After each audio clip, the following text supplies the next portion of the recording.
زد غرون و زویم دلار و سوک و زوی دزاد خاوری زوی زما کی صد مین ندا زما کی صد غیرت هیلی ومبارزي کی صدا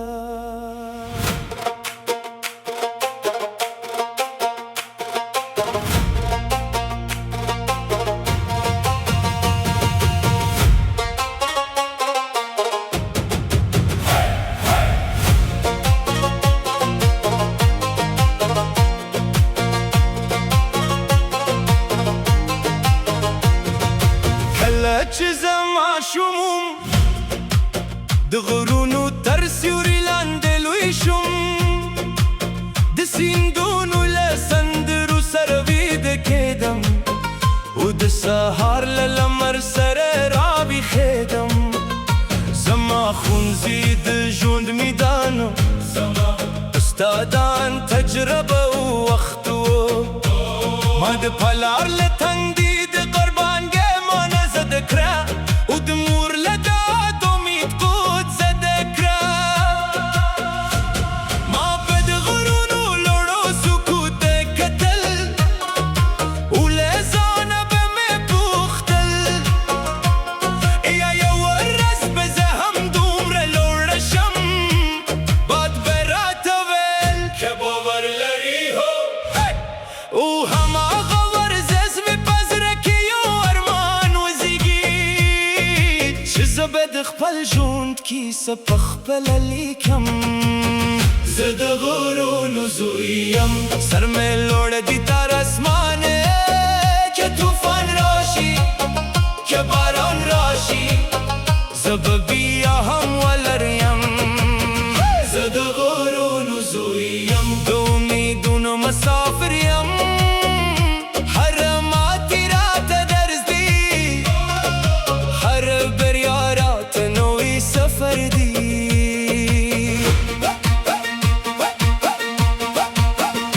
ژوند اسانه نه و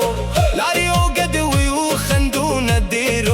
کله کله به ستړي شوم کله کله به مات شوم خو بیا به مې د خپل پلار خبرې رایادې شوې زویه غرونه ځکه لوړ دي چې طوفانونه زغمي او زه به بیا راپورته شم ما زه دا کل چې بریا یوازې جایزه نه ده بریا د زحمت بل نوم دی بریا د صبر کیسه ده او بریا د هغو خو قیمت دی چې پاتې ناویني یک شپه چې ټول ښار ویده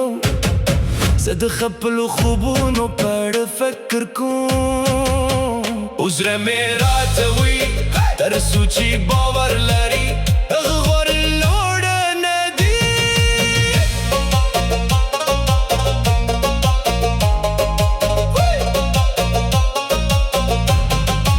اوس چې کلونه تېر شوی زه لا هم هماغه ماشوم یم چې د غرونو سکوت ته یې کتل خو اوس پوهېږم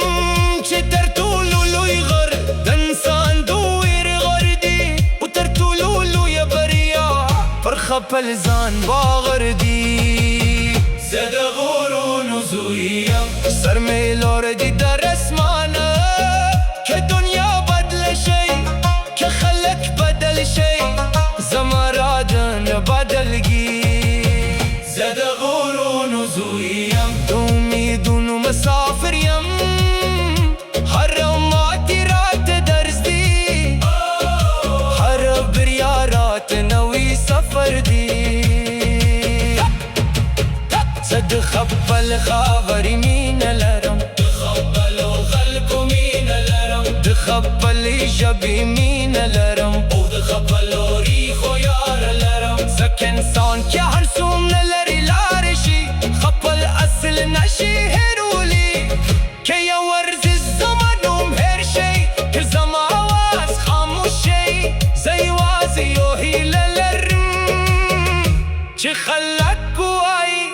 هغه انسان چې حقي تسلیمي دل ونه منل. زه د غرونو زوی یم، سر مې لوړ دی تر اسمانه، که طوفان راشي که باران راشي زه به بیا هم ولاړ یم. زه د غرونو زوی یم، د امیدونو مسافر یم، تر وروستۍ ساه پورې، تر وروستي خوب پورې زه به روان یم. غرونه به پاتې وي، کیسې به پاتې وي، هغه څوک به پاتې وي چې پر خبر